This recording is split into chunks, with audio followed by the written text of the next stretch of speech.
ಸಿದ್ದರಾಮಯ್ಯನವರೇ, ಇನ್ನು ಎಷ್ಟು ವರ್ಷಗಳು ಈ ದಲಿತರನ್ನ, ಈ ಅಲ್ಪಸಂಖ್ಯಾತರನ್ನ, ಈ ಹಿಂದುಳಿದವ್ರನ್ನ ನಿಮ್ಮ ಹೊಲಸು ರಾಜಕಾರಣಕ್ಕೆ ಬಳಸ್ಕೊತಿರ್ರಿ? ನಾಶ ಆಗಲ್ವೇನ್ರಿ ನಿಮಗೆ? ಅಲ್ಲಿ ರಾಹುಲ್ ಗಾಂಧಿ ಮೇಲೆ ಯಾವುದನ್ನ ಒಂದು ಕೇಸ್ ಆದರೆ ನಿಮ್ಮ ದೇಶಾದ್ಯಂತ ಪ್ರತಿಭಟನೆಗಳು ಮಾಡ್ತೀರಾ? ಹಾಗಾದರೆ ರಾಹುಲ್ ಗಾಂಧಿನ ಪ್ರಶ್ನೆನೇ ಮಾಡಬಾರ್ದಾ? ಹೇಳ್ರಿ. ಹಾಗಾದರೆ ಅವ್ರೇನು ಭ್ರಷ್ಟಾಚಾರವೇ ಮಾಡಿಲ್ಲ ಅನ್ನೋದಾದರೆ ಪ್ರೂವ್ ಮಾಡ್ಕೊಳ್ಳಿ ಬಿಡ್ರಿ. ಪರಮೇಶ್ವರ್ ಅವರು ಒಬ್ಬರು ದಲಿತರು ಅನ್ನೋ ಕಾರಣಕ್ಕೆ ಅವ್ರ ಮೇಲೆ ದಾಳಿ ಆಗಬಾರ್ದಾ? ಹಾಗಿದ್ರೆ ನೀವು ಸ್ಪಷ್ಟನೆ ಕೊಡಿ. ಇಲ್ಲಾಂದರೆ ನೀವೊಂದು ಪಟ್ಟಿನ ರಿಲೀಸ್ ಮಾಡಿಬಿಡಿ ದಯವಿಟ್ಟು. ಯಾವ್ಯಾವ ಜಾತಿಯವ್ರ ಮೇಲೆ ದಾಳಿಗಳು ಮಾಡಬೇಕು, ಇ ಡಿ ಅವರು, ಇನ್ಕಮ್ ಟ್ಯಾಕ್ಸ್ನವರು, ಪೊಲೀಸ್ನವರು, ಲೋಕಾಯುಕ್ತದವರು, ದಯವಿಟ್ಟು ಒಂದು ಪಟ್ಟಿನಾದರೂ ಕೊಟ್ಬಿಡಿ. ಏನ್ರಿ ನಿಮ್ಮ ಹೊಲಸು ಈ ರಾಜಕಾರಣ ಇಲ್ಲಿಗೆ ತಂದು ನಿಲ್ಲಿಸ್ಬಿಟ್ರಿ ನೀವು? ನಾವು ನೋಡೋರಿಗೆ ಅಸಹ್ಯ ಅನ್ಸುತ್ತೆ, ನಿಮ್ಗೇನು ಅನ್ಸೋದೇ ಇಲ್ವಾ? ನೋಡಿ, ಈ ಕಾಂಗ್ರೆಸ್ನವ್ರದ್ದು ಒಂದು ಸಮಸ್ಯೆ ಇದೆ. ಯಾರ ಮೇಲೇ ರೈಡ್ ಮಾಡಲಿ ಅಲ್ಲಿ ಒಂದು ಜಾತಿನ ತರ್ತಾರೆ, ಒಂದು ಧರ್ಮನ ತರ್ತಾರೆ, ತಂದು ಇದು ರಾಜಕೀಯ ಪ್ರೇರಿತ ಅಂತ ಹೇಳ್ಬಿಡೋದು. ನೀವು ಹಂಗೆ ಒಂದು ವೇಳೆ ಅವ್ರು ಇದು ರಾಜಕೀಯ ಪ್ರೇರಿತ ಅನ್ನೋದೇ ಆದರೆ ನೀವು ಸ್ಪಷ್ಟನೆ ಕೊಡಿ. ನಿಮ್ಮ ಕಾಲದಲ್ಲಿ ನೀವು ಸರ್ಕಾರಗಳು ಮಾಡ್ತಿದ್ದಾಗ ನೀವೂ ಕೂಡ ಅದನ್ನೇ ಮಾಡ್ತಿದ್ರಾ? ಸಿದ್ದರಾಮಯ್ಯನವರೇ, ನಮಗೆ ಗೊತ್ತಿದೆ, ನಿಮ್ಮ ಮುಖ್ಯಮಂತ್ರಿ ಕುರ್ಚಿನ ಉಳಿಸ್ಕೊಳ್ಳೋದಕ್ಕೋಸ್ಕರ ನಾನು ದಲಿತರ ಪರ, ಹಿಂದುಳಿದವರ ಪರ, ಅಲ್ಪಸಂಖ್ಯಾತರ ಪರ ಅಂತ ಪರ ಮೈ ಕರ್ಕೊಂಡು ಹುಣ್ಣು ಮಾಡ್ಕೊತಿದ್ದೀರಿ. ಅದು ಯಾವುದು ಬೇಡ. ಹುಣ್ಣು ಮಾಡ್ಕೊಂಡಿರೋದಕ್ಕೆ ಮುಲಾಮ್ ಹಚ್ಕೊಂಡು ಮನೇಲಿ ಆರಾಮಾಗಿ ರೆಸ್ಟ್ ತಗೊಳ್ಳಿ. ಟಿ ವಿ ವಿಕ್ರಮದ ಪ್ರೀತಿಯ ನೋಡುಗರಿಗೆ ಟ್ಯಾಕ್ಸಿವಾಲ ಕಾರ್ಯಕ್ರಮಕ್ಕೆ ಸ್ವಾಗತ. ನಾನು ನಿಮ್ಮ ನರಸಿಂಹಮೂರ್ತಿ. ವೀಕ್ಷಕರೇ, ನಿನ್ನೆ ಒಂದು ಅನಿರೀಕ್ಷಿತವಾದ ಬೆಳವಣಿಗೆ ಕರ್ನಾಟಕದ ಮಟ್ಟಿಗೆ ಆಗಿದೆ. ಏನು ಅಂದರೆ, ನಿಮಗೆಲ್ಲ ಗೊತ್ತಿದೆ, ರನ್ಯಾ ರಾವ್ ಗೋಲ್ಡ್ ಸ್ಮಗ್ಲಿಂಗಲ್ಲಿ ತಗಲಾಕೊಂಡಿರ್ತಕ್ಕಂಥ ಒಂದು ಹೆಣ್ಮಗಳು. ಆ ಹೆಣ್ಮಗಳನ್ನ ವಿಚಾರ ಮಾಡ್ತಾ ಇ ಡಿ ಅವರು, ಎನ್ಫೋರ್ಸ್ಮೆಂಟ್ ಡೈರೆಕ್ಟ್ರಿ, ನಿನ್ನೆ ನಮ್ಮ ಹೋಮ್ ಮಿನಿಸ್ಟರು ಇವರಿದ್ದಾರಲ್ಲ ಪರಮೇಶ್ವರ್, ಅವರ 3 ಕಡೆ ಶಿಕ್ಷಣ ಸಂಸ್ಥೆಗಳ ಮೇಲೆ ರೈಡ್ ಮಾಡಿದ್ದಾರೆ. ಅಂದರೆ ಈ ರನ್ಯಾ ರಾವ್ದು ಏನು ಗೋಲ್ಡ್ ಸ್ಮಗ್ಲಿಂಗ್ ಇದೆಯಲ್ವಾ, ಇದರಲ್ಲಿ ಪರಮೇಶ್ವರ್ ಅವರು ಎಲ್ಲೋ ತಳಕು ಹಾಕ್ಕೊಂಡಿದ್ದಾರೆ ಅನ್ನೋ ಒಂದು ಅನುಮಾನದ ಮೇಲೆ ಎನ್ಫೋರ್ಸ್ಮೆಂಟ್ ಡೈರೆಕ್ಟರ್ ಇ ಡಿನವರು ನಿನ್ನೆ ಅವರ 3 ಶಿಕ್ಷಣ ಸಂಸ್ಥೆಗಳು, ತುಮಕೂರು ಸೇರಿದಂತೆ 3 ಕಡೆ ದಾಳಿ ಮಾಡಿದ್ದಾರೆ. ಈ ದಾಳಿಯನ್ನು ರಾಜಕೀಯ ಪ್ರೇರಿತ ಅಂತಲೂ ಕರೀತಿದ್ದಾರೆ.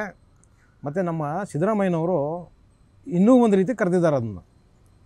ದಲಿತ ನಾಯಕನ ಮಟ್ಟ ಹಾಕೋದಕ್ಕೆ ಈ ದಾಳಿ ಮಾಡ್ತಾ ಇದೆ ಕೇಂದ್ರ ಸರ್ಕಾರ ಅಂತ. ಸಿದ್ದರಾಮಯ್ಯನವರೇ, ಇನ್ನು ಎಷ್ಟು ವರ್ಷಗಳು ಈ ದಲಿತರನ್ನ, ಈ ಅಲ್ಪಸಂಖ್ಯಾತರನ್ನ, ಈ ಹಿಂದುಳಿದವ್ರನ್ನ ನಿಮ್ಮ ಹೊಲಸು ರಾಜಕಾರಣಕ್ಕೆ ಬಳಸ್ಕೊತಿರ್ರಿ?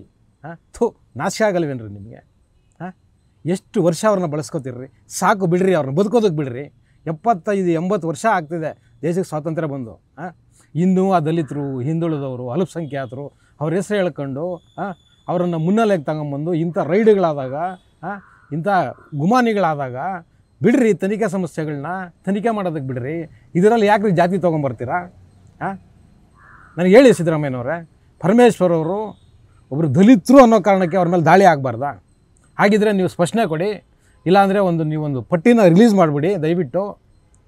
ಯಾವ್ಯಾವ ಜಾತಿಯವ್ರ ಮೇಲೆ ದಾಳಿಗಳು ಮಾಡಬೇಕು, ಇ ಡಿ ಅವರು, ಇನ್ಕಮ್ ಟ್ಯಾಕ್ಸ್ನವರು, ಪೊಲೀಸ್ನವರು, ಲೋಕಾಯುಕ್ತದವರು, ದಯವಿಟ್ಟು ಒಂದು ಪಟ್ಟಿನಾದರೂ ಕೊಟ್ಬಿಡಿ.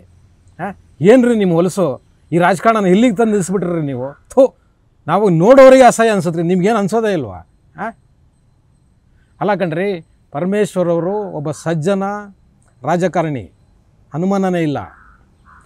ಎನ್ಫೋರ್ಸ್ಮೆಂಟ್ ಡೈರೆಕ್ಟ್ರಿಗೆ ಏನೋ ಒಂದು ಗುಮಾನಿ ಬಂದಿದೆ, ಆ ಕಾರಣಕ್ಕೋಸ್ಕರ ಅವರು ದಾಳಿ ಮಾಡಿದ್ದಾರೆ. ಅವ್ರು ಏನೂ ತಪ್ಪು ಮಾಡಿಲ್ಲ ಅಂದರೆ ಅವ್ರು ಸಮರ್ಥನೆ ಮಾಡ್ಕೊಳ್ತಾರ್ರಿ. ನೀವು ಯಾಕ್ರಿ ಅದ್ರಲ್ಲಿ ಜಾತಿ ತಂದು ಇಡ್ತೀರಾ?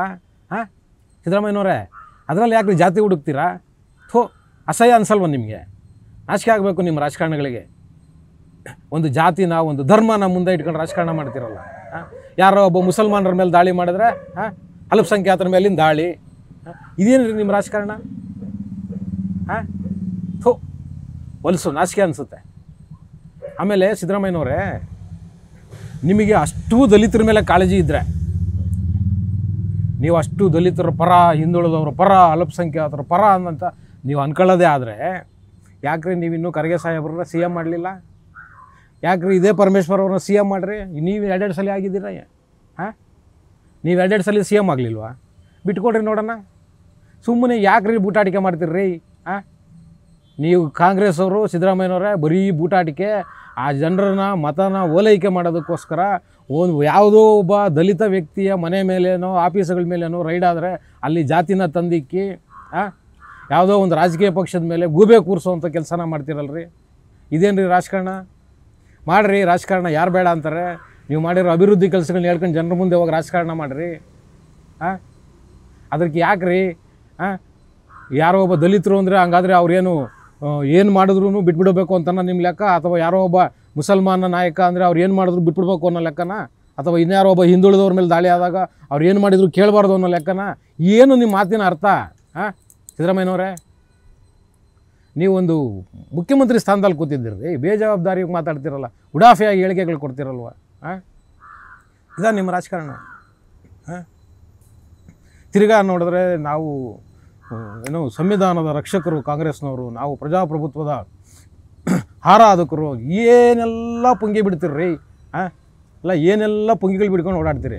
ಅಲ್ಲಿ ರಾಹುಲ್ ಗಾಂಧಿ ಮೇಲೆ ಯಾವುದನ್ನ ಒಂದು ಕೇಸ್ ಆದರೆ ನಿಮ್ಮ ದೇಶಾದ್ಯಂತ ಪ್ರತಿಭಟನೆಗಳು ಮಾಡ್ತೀರಾ. ಹಂಗಾದ್ರೆ ರಾಹುಲ್ ಗಾಂಧಿನ ಪ್ರಶ್ನೆನೇ ಮಾಡಬಾರ್ದಾ? ಹೇಳ್ರಿ. ಹಂಗಾದ್ರೆ ಅವ್ರೇನು ಭ್ರಷ್ಟಾಚಾರವೇ ಮಾಡಿಲ್ಲ ಅನ್ನೋದಾದರೆ ಪ್ರೂವ್ ಮಾಡ್ಕೊಳ್ಳಿ ಬಿಡ್ರಿ. ನೀವು ಯಾಕೆ ಅದ್ರಲ್ಲಿ ಮೂಗು ತೋರ್ಸೋಕೆ ಹೋಗ್ತೀರಾ? ಯಾರ ಮೇಲಾದರೂ ಏನಾದರೂ ಆಪಾದನೆಗಳು ಬಂದರೆ ಅವರು ಪ್ರೂವ್ ಮಾಡ್ಕೋತಾರೆ. ಆ ವಿಷಯದಲ್ಲಿ ಡಿ ಕೆ ಶಿವಕುಮಾರ್ಗೆ ಒಂದು ಸಲ್ಯೂಟು. ಅವ್ರ ಮೇಲೆ ಎಷ್ಟು ಆಪಾದನೆಗಳು ಅಪರಾಧಗಳನ್ನ ಸಾಬೀತು ಮಾಡೋದಕ್ಕೆ ಹೋರಾಡ್ತಿದ್ದಾರೆ. ಆದರೆ ಅವ್ರು ನಿರಪರಾಧಿ ಅಂತ ಪ್ರೂವ್ ಮಾಡ್ಕೊಳ್ಳೋಕ್ಕೆ ಹೋರಾಡ್ತಾ ಇಲ್ವ ಅವರು? ಹಂಗೆ ಮಾಡ್ಕೋತಾರೆ ಬಿಡಿ. ಪರಮೇಶ್ವರ್ ಅವರು ದಯವಿಟ್ಟು ಅದ್ರಲ್ಲಿ ಜಾತಿನ ಬೆರೆಸಬೇಡಿ. ಯಾವ ಹಿಂದುಳಿದವರು ದಲಿತರು ತಮ್ಮ ನಾಯಕರು ಭ್ರಷ್ಟರಾಗಬೇಕು ಅಂತ ಖಂಡಿತವಾಗ್ಲೂ ಇಚ್ಛೆ ಪಡಲ್ಲ. ಯಾವುದೇ ಸಮುದಾಯದ ನಾಯಕರು ಆ ಸಮುದಾಯ ಯೋಚನೆ ಮಾಡೋದು, ನಮ್ಮ ಸಮುದಾಯದ ನಾಯಕ ತುಂಬ ಸ್ವಚ್ಛವಾಗಿರಬೇಕು, ನಿಷ್ಕಲಂಶನಾಗಿರಬೇಕು, ಶುದ್ಧ ಚಾರಿತ್ರ್ಯನ ಹೊಂದಿರಬೇಕು ಅಂತಲೇ ಯೋಚನೆ ಮಾಡೋದು. ಅವರು ಭ್ರಷ್ಟಾಚಾರ ಇಲ್ಲ, ಅವ್ರದ್ದೇನು ಪಾತ್ರ ಇಲ್ಲ ಅಂದರೆ ಬಿಡಿ, ಗೊತ್ತಾಗುತ್ತಲ್ವ ತನಿಖೆಯಲ್ಲಿ. ನೀವು ಯಾಕಾದ್ರೆ ಗಂಟ್ಲರ್ಕಂತಿದ್ದೀರಿ? ದಯವಿಟ್ಟು ಇದನ್ನು ರಾಜಕಾರಣ ಮಾಡೋಕ್ಕೆ ಹೋಗಬೇಡಿ. ನೋಡಿ, ಈ ಕಾಂಗ್ರೆಸ್ನವ್ರದ್ದು ಒಂದು ಸಮಸ್ಯೆ ಇದೆ. ಯಾರ ಮೇಲೇ ರೈಡ್ ಮಾಡಲಿ ಅಲ್ಲಿ ಒಂದು ಜಾತಿನ ತರ್ತಾರೆ, ಒಂದು ಧರ್ಮನ ತರ್ತಾರೆ, ತಂದು ಇದು ರಾಜಕೀಯ ಪ್ರೇರಿತ ಅಂತ ಹೇಳಿಬಿಡೋದು. ನನಗೆ ಒಂದು ಪ್ರಶ್ನೆ ಇದೆ ಕಾಂಗ್ರೆಸ್ನವ್ರಿಗೆ. ನನಗೆ ಹೇಳಿ, ಈ ದೇಶನ ಹೆಚ್ಚು ಕಾಲ ಆಳಿದ್ದು ನೀವೇ ಅಲ್ವಾ? ನಿಮ್ಮ ಕಾಲದಲ್ಲಿ ಬೇಕಾದಷ್ಟು ರೈಡ್ಗಳಾಗಿದೆ, ಬೇಕಾದ ಜನರ ಮೇಲೆ ಕೇಸ್ಗಳಾಕಿದ್ದೀರಿ, ಬೇಕಾದ ಜನರಿಗೆ ನೀವು ಶಿಕ್ಷೆಗಳನ್ನೂ ಕೊಡಿಸಿದ್ದೀರಿ. ಹಾಗಿದ್ರೆ ನೀವೆಲ್ಲ ಮಾಡಿದ್ದು ಇದನ್ನು? ನೀವೆಲ್ಲ ಬೇಕಾದವ್ರಿಗೆ ಆಯ್ಕೆ ಮಾಡ್ಕೊಂಡು ಇಡಿಗೆ ಹೇಳ್ಕೊಟ್ಟು ನೀವು ರೈಡ್ಗಳು ಮಾಡಿಸ್ತಿದ್ರಾ? ನನಗೆ ಹಂಗೆ ಅನಿಸುತ್ತೆ. ಯಾಕೆಂದರೆ ನೀವು ಹೇಳೋದನ್ನು ನೋಡಿದ್ರೆ ನೀವು ಇದನ್ನು ಮಾಡ್ತಾಯಿದ್ರಿ, ಅದಕ್ಕೋಸ್ಕರ ಈಗಿರೋರು ಅದನ್ನೇ ಮಾಡ್ತಾರೆ ಅನ್ನೋ ಮನಸ್ಥಿತಿ ನಿಮ್ಮದು ಅಲ್ವಾ? ಇದೇ ತಾನೇ? ಒಪ್ಕೊಳ್ಳಿ. ಹಂಗಾದರೆ ನೀವು ಇದನ್ನೇ ಮಾಡಿದ್ರಿ ಅನ್ನೋದಾದರೆ ನೀವು ಅವರು ಇದನ್ನೇ ಮಾಡ್ತಿದ್ದಾರಂತ ಹೇಳಿ. ಮೊದಲು ನೀವು ಒಪ್ಕೊಳ್ಳಿ, ನೀವಿದ್ದಾಗ ಇದನ್ನೇ ಮಾಡ್ತಿದ್ರಾ? ನೀವಿಲ್ಲ ಅನ್ನೋದಾದರೆ ನೀವು ಅವರನ್ನು ಈಗ ಯಾವುದು ಕೇಂದ್ರ ಸರ್ಕಾರದಲ್ಲಿ ನರೇಂದ್ರ ಮೋದಿ ನೇತೃತ್ವ BJP ಸರ್ಕಾರ ಇದೆಯಲ್ಲ, ನೀವು ಅವ್ರ ಮೇಲೆ ಗೂಬೆ ಕೂರಿಸಂಗಿಲ್ಲ. ನೀವು ಹಂಗೆ ಒಂದು ವೇಳೆ ಅವರು ಇದು ರಾಜಕೀಯ ಪ್ರೇರಿತ ಅನ್ನೋದೇ ಆದರೆ ನೀವು ಸ್ಪಷ್ಟನೆ ಕೊಡಿ. ನಿಮ್ಮ ಕಾಲದಲ್ಲಿ ನೀವು ಸರ್ಕಾರಗಳು ಮಾಡ್ತಿದ್ದಾಗ ನೀವೂ ಕೂಡ ಅದನ್ನೇ ಮಾಡ್ತಿದ್ರಾ? ಹೇಳಿ, ಉತ್ತರ ಕೊಡಬೇಕು. ಮತ್ತು ನೀವು ಏನು ಪ್ರಜಾಪ್ರಭುತ್ವದ ರಕ್ಷಕರು, ನಾವು ದಲಿತರ ಪರ, ನಾವು ಇರೋದೇ ದಲಿತರಿಗೋಸ್ಕರ. ಯಾಕ್ರಿ ಸುಳ್ಳುಗಳು ಹೇಳ್ತೀರಾ? ನೀವು ಅಂಬೇಡ್ಕರ್ಗೆ ಮಾಡಿದ ಮೋಸಗಳೇನು ಜನರಿಗೆ ಗೊತ್ತಿಲ್ಲ ಅಂದ್ಕೊಂಡಿದ್ದೀರಾ? ನೀವೇನು ಮಾಡಿದ್ರಿ ಅಂಬೇಡ್ಕರ್ನ? ನೀವು ನಿಜವಾಗಲೂ ದಲಿತರ ಪರ, ದಲಿತರ ಮೇಲೆ ಕಾಳಜಿನೇ ಇತ್ತು ಅನ್ನೋದಾಗಿದ್ದರೆ ಈ ದೇಶಕ್ಕೆ ಮೊದಲನೇ ಪ್ರಧಾನಿ ಡಾಕ್ಟರ್ BR ಅಂಬೇಡ್ಕರ್ ಅವ್ರನ್ನ ಮಾಡಬೇಕಾಗಿತ್ತು. ಆದರೆ ನೀವೇನು ಮಾಡಿದ್ರಿ ಅಯೋಗ್ಯರು? ಮೊದಲನೇ ಚುನಾವಣೆಯಲ್ಲಿ ಅಂಬೇಡ್ಕರ್ನೇ ಸೋಲಿಸಿದ್ರಿ ನೀವು. ನೀವಿವತ್ತು ದಲಿತರ ಪರ, ನಾವು ಇರೋದೇ ಅವರಿಗೋಸ್ಕರ. ಏನ್ರಿ ಸುಳ್ಳುಗಳಿದು? ಆ SP TSPನಲ್ಲಿ ಬರೋ ಕೋಟ್ಯಾಂತರ ರೂಪಾಯಿ ದುಡ್ಡುಗಳನ್ನ ನೀವುಗಳು ನುಂಗಾಕ್ತಾ ಇದ್ದೀರಾ. ಆ ದಲಿತರಿಗೆ, SC STಗಳಿಗೆ ಏನು ಅನುದಾನಗಳು ಬರ್ತಿದೆ, ಆ ಮಂಡಳಿಗಳಿಗೆ, ಆ ಅಭಿವೃದ್ಧಿ ಮಂಡಳಿಗಳಿಗೆ ಏನು ಅನುದಾನಗಳು ಬರ್ತಿದೆ, ಯಾರಿಗೂ ಗೊತ್ತಿಲ್ಲದಂಗೆ ಗುಳುಕ್ಕಂತ ನುಂಗಾಕ್ತಾ ಇದ್ದೀರಾ. ನೀವು ಬಂದ್ಬಿಟ್ಟು ಇವತ್ತು ಪರಮೇಶ್ವರ್ ಅವರು ಒಬ್ಬ ದಲಿತ ನಾಯಕ, ಆ ಕಾರಣಕ್ಕೋಸ್ಕರ ಅವ್ರ ಮೇಲೆ ರೈಡ್ ಮಾಡ್ತಿದ್ದಾರೆ. ಇದಾ ನಿಮ್ಮ ರಾಜಕಾರಣ? ಇದು ನಿಮಗೆ ಶೋಭೆ ತರುತ್ತಾ ಸಿದ್ದರಾಮಯ್ಯನವರೇ? ನೀವು ಮೊನ್ನೆ ಏನು ಮಾಡಿದ್ರಿ? 182 ಕೋಟಿ ದುಡ್ಡನ್ನು ವಾಲ್ಮೀಕಿ ನಿಗಮದಿಂದ ತೆಗೆದ್ರಲ್ಲ, ದುಡ್ಡು ಭ್ರಷ್ಟಾಚಾರ ಮಾಡಿದ್ರಲ್ಲ, ಏನು ಮಾಡಿದ್ರಿ ನೀವು? ಹಾಂ, ಉತ್ತರ ಕೊಡ್ರಿ. ನಿಮಗೆ ಕಾಳಜಿ ಇದೆಯಾ? ಆ ಹಿಂದುಳಿದವ್ರಿಗೆ, ದಲಿತರ ಮೇಲೆ ನಿಮಗೆ ಕಾಳಜಿ ಇದೆಯಾ? ಎಲ್ಲಿ ಆ ದುಡ್ಡು? ಏನಾಯ್ತು ಆ ದುಡ್ಡು? ಉತ್ತರ ಕೊಡಿ. ಇದನ್ನೆಲ್ಲ ಬಿಟ್ಬಿಟ್ಟು ಸುಮ್ಮನೆ ರಾಜಕಾರಣ ಮಾಡಬೇಕು ಅಂತ ದಯವಿಟ್ಟು ರಾಜಕಾರಣ ಮಾಡಬೇಡಿ. ನಿಜ ರೈಡ್ ಆಗಿದೆ, ಮತ್ತು ಅವರು ಪ್ರೆಸ್ ಮೀಟ್ ಕೂಡ ಮಾಡಿದ್ದಾರೆ ಇ ಡಿ ಅವರು. ನಾವು ಈ ಕಾರಣಕ್ಕೋಸ್ಕರ ನಾವು ರೈಡ್ ಮಾಡ್ತಿದ್ದೀವಿ ಅಂತಲೂ ಹೇಳಿದ್ದಾರೆ. ಆ ಹೆಣ್ಮಗಳು ರಮ್ಯಾ ರಾವು ಒಬ್ಬ ಗೋಲ್ಡ್ ಸ್ಮಗ್ಲರು.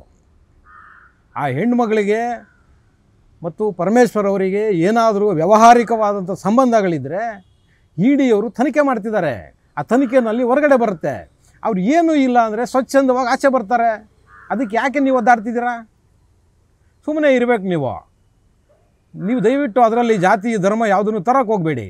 ಮತ್ತು ಸಿದ್ದರಾಮಯ್ಯನವರೇ, ನೀವು ತುಂಬ ಕಡೆ ಹೇಳ್ಕೊತಿರ್ತೀರಿ, ನಾನು ಅಹಿಂದ ನಾಯಕ, ನಾನು ಜಾತ್ಯತೀತ ಅಂತ ತುಂಬ ಕಡೆ ಬೊಗಳೆ ಬಿಡ್ಕೊಂಡು ತಿರುಗ್ತಿರ್ತೀರಲ್ಲ. ಈಗ ನಿಮ್ಮ ಪಕ್ಷದಲ್ಲೇ ಎದ್ದಿದೆ ಈ ವಿವಾದಗಳು. 2.5 ವರ್ಷ ಆದಮೇಲೆ ಮುಖ್ಯಮಂತ್ರಿ ಬದಲಾವಣೆ ಆಗಬೇಕು ಅಂತ. ನೀವು ಅಷ್ಟು ಜಾತ್ಯತೀತವಾದಿಗಳು, ಸಮಾಜವಾದಿಗಳು, ಅಹಿಂದ ನಾಯಕ ಅನ್ನೋದಾದರೆ ಬಿಟ್ಕೊಡ್ರಿ. ನಿಮ್ಮಲ್ಲೇ ಇರೋ ಯಾರಿಗಾದರೂ ನಿಮ್ಮ ಸೀಟ್ನ. ನಿಮಗೆ ಅಧಿಕಾರ ದಾಹ ಇಲ್ಲ, ನೀವು ಅಧಿಕಾರಕ್ಕೆ ಅಂಟ್ಕೊಂಡು ಕೂರೋ ಲೀಡ್ರಲ್ಲ, ನೀವು ದೊಡ್ಡ ಮಾಸ್ ಲೀಡ್ರು ಅನ್ನೋದಾದರೆ ಈಗ 2.5 ವರ್ಷ ಆಗ್ತಾ ಇದೆಯಲ್ಲ, ಹೆಚ್ಚು ಕಮ್ಮಿ ಬಿಟ್ಕೊಡಿ. ಹಂಗಾದರೆ ಬಿಟ್ಕೊಡೋ ಧೈರ್ಯ ಮಾಡಿ ಸಿದ್ದರಾಮಯ್ಯನವರೇ. ನಿಮಗೂ ವಯಸ್ಸಾಗ್ತಿದೆ, ಸಾಕು, ರೆಸ್ಟ್ ತಗೊಳ್ಳಿ ಆರಾಮಾಗಿ. ಹೇಳಿ ಸಿದ್ದರಾಮಯ್ಯನವರೇ, ಬಿಟ್ಕೊಡ್ತೀರಾ? ಇಲ್ಲ, ನೀವು ಬಿಟ್ಕೊಡಲ್ಲ, ನಮ್ಗೆ ಗೊತ್ತಿದೆ, ನೀವು ಬಿಟ್ಕೊಡಲ್ಲ. ನಿಮಗೆ ಅಷ್ಟು ಅಧಿಕಾರದ ದಾಹ ಇದೆ ನಿಮಗೆ. ಹೌದು ಸಿದ್ದರಾಮಯ್ಯನವರೇ, ನಮಗೆ ಗೊತ್ತಿದೆ.